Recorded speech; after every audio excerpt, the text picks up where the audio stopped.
संभाजीनगर जिल्ह्यातील कन्नडच्या नाचनवेल शिवारात मुसळधार पाऊस झाला। पावसामुळे परिसरातील सर्व नदी नाले दुथडी भरून वाहत आहेत। नाचनवेल बस स्थानकाच्या मुख्य पुलावरून पाणी जात असल्याने वाहतूक बंद झाली आहे। चंद्रपुरात पावसाने जोरदार हजेरी लावली। पावसामुळे नदी नाल्यासह शहरातले अनेक रस्ते पाण्याखाली गेल्याने जिकडे तिकडे पाणीच पाणी झाले। यामुळे नागरिकांना चांगलाच त्रास सहन करावा लागला। नंदुरबार शहरासह परिसरात अचानक वादळी वाऱ्यासह तुफान पाऊस झालाय। अचानक आलेल्या पावसामुळे बाजारात आलेल्या नागरिकांची धावपळ झाली। पाण्याचा निचरा होत नसल्याने मुख्य रस्त्यावर 2 ते 3 फुटांपर्यंत पाणी साचले। अहिल्यानगर जिल्ह्यात कोपरगाव श्रीरामपूर राहता परिसरात मुसळधार पाऊस झाला। दुपारनंतर अचानक वातावरणात बदल झाला। पावसाने वादळी हजेरी लावली तर अनेक दिवसांच्या विश्रांतीनंतर पावसाने हजेरी लावली।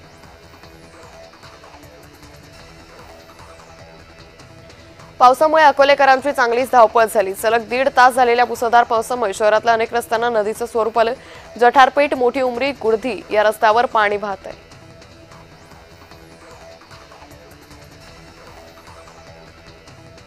जालना जिल्ह्यात येलो अलर्ट दिलाय। सोसाट्याच्या वाऱ्यासह पावसाची शक्यता आहे। त्यामुळे सर्व नागरिकांनी वादळी वारे, वीज यापासून स्वतःसह जनावरांचं संरक्षण होईल याबाबत दक्षता घ्यावी असं आवाहन जिल्हाधिकाऱ्यांनी केलंय।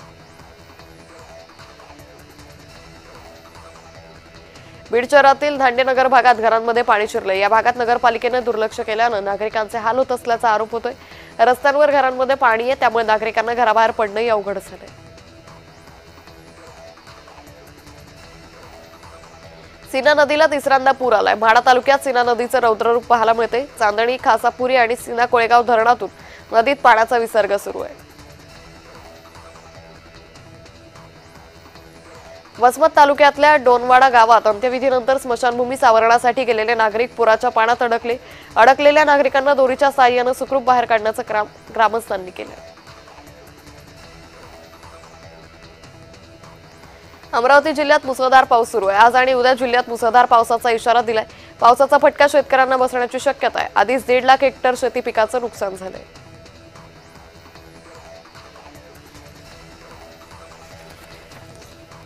बीडमधील बिंदुसरा धरण पूर्ण क्षमतेने भरलंय, त्यामुळे नदीपात्र दुथडी भरून वाहतंय। अशात नदीकाठच्या नागरिकांना सतर्कतेच्या सूचना देण्यात आल्यात। सांगली जिल्ह्यामध्ये सकाळपासून मुसळधार पाऊस सुरू आहे। जनजीवन विस्कळीत झालंय। जिल्ह्यातील अनेक मुख्य मार्गावरील वाहतूक विस्कळीत झाली आहे।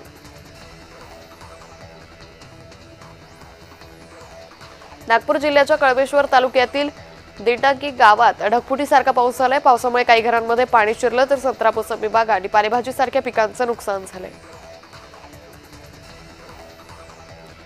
सांगलीच्या अग्रणी नदीवरील पूल बंद करण्यात आलाय। कवठे महांकाळ तालुक्यातील मुसळधार पाऊस पडला। या भागात अग्रणी नदी दुथडी भरून वाहू लागली। अग्रणी नदीवरील मळण गावाहून सांगलीकडे जाणाऱ्या पुलावरून पाणी वाहत आहे। जोरदार पावसामुळे बीड शहरातून वाहणाऱ्या बिंदुसरा नदीला पूर आलाय। नदीवर असलेल्या दगडी पुलावरून पाणी वाहत असल्याने रस्ता वाहतुकीसाठी बंद ठेवण्यात आलाय।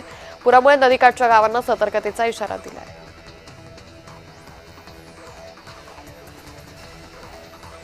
गेले काही दिवस मराठवाड्यासह कोकण, विदर्भ आणि पश्चिम महाराष्ट्रात जोरदार पाऊस बरसलाय। पुढील 3 दिवस महाराष्ट्रात पावसाचा जोर पुन्हा वाढणार आहे।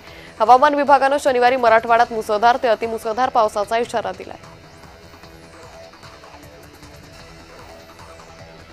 गोंदिया जिल्ह्यात रात्रीपासून मुसळधार पाऊस पडतोय। जिल्ह्यातील महत्त्वपूर्ण अशा पुजारी टोला धरणाच्या पाणीपातळीत वाढ होतीये। त्यामुळे धरणाचे 4 गेट 1 फूट उंचीने उघडण्यात आले। त्यामधून 3267 क्युसेकने विसर्ग सुरू करण्यात आलाय। त्यामुळे वाघ नदी पात्रातील सर्व गावांना सतर्कतेचा इशारा देण्यात आलाय। आष्टी तालुक्यातील कारखेल खुर्द येथील भीमाबाई विठ्ठल घुले यांचं अल्पशा आजाराने निधन झालं। शुक्रवारी 10 वाजता पुराच्या गुडघाभर पाण्यातून वाट शोधत त्यांची प्रेतयात्रा घेऊन जायची वेळ ग्रामस्थांवर आली। कारखेल खुर्द इथं तात्काळ नदीवरील पूल बनवण्यात यावा अशी मागणी ग्रामस्थ करतायत। उजनी धरण पाणलोट क्षेत्रात आणि घाटमाथ्यावर सुरू असलेल्या पावसामुळे धरणात येणाऱ्या पाण्याची आवक वाढली आहे। त्यामुळे उजनी धरणातून भीमा नदी पात्रात 70,000 क्युसेकने पाण्याचा विसर्ग सुरू करण्यात आलाय। यामुळे प्रशासनाने नदीकाठच्या गावांना सतर्कतेचा इशारा दिलाय। रागासा चक्रीवादळानं फिलिपिन्स, तैवान, हाँगकाँग आणि चीनमध्ये कहर केलाय। चीनमध्ये 53,000 झाडं उन्मळून पडली आहेत। तैवानमध्ये धरण फुटलंय। फिलिपिन्समध्ये 4 जणांचा मृत्यू झालाय।